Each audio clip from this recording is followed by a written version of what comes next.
ইমানখিনি কষ্ট হ'লেও কিন্তু তাতকৈ 100 গুণ বেছি মনটো ভাল লাগে যেতিয়া ঘৰত কিবা এখন কাজ কৰ্ম হৈ যায় বা পাতা হয়, কাৰণ গোটেই মানুহখিনিক ফেমিলিখিনিক লগ পোৱা হয় যে তাৰ কাৰণে।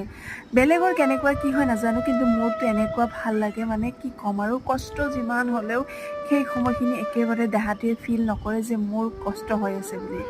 আৰু আজি কিহৰ কাৰণে ইমান কষ্ট হ'ল সেইটোতো আপোনালোকে সকলোৱে গমেই পায়। ছোৱালীৰ হেপী বাৰ্থডে আছিলে আৰু দুটা কেক অনা হৈছে আৰু দুইজনীয়ে সকলো দিনটো কিবা কিবি কৰিলোঁ, ৰন্ধা বঢ়া সকলো এক হাতেই মই নিজে কৰিছোঁ। আৰু এইফালে এতিয়া গধূলি সময়ত কেকটো কাটিম আৰু ছোৱালীয়ে কাটিয়ে আগত খোৱাত ব্যস্ত, আৰু গধূলিৰ পৰাই কান্দি আছিলে কেকটো কাটিম বুলি।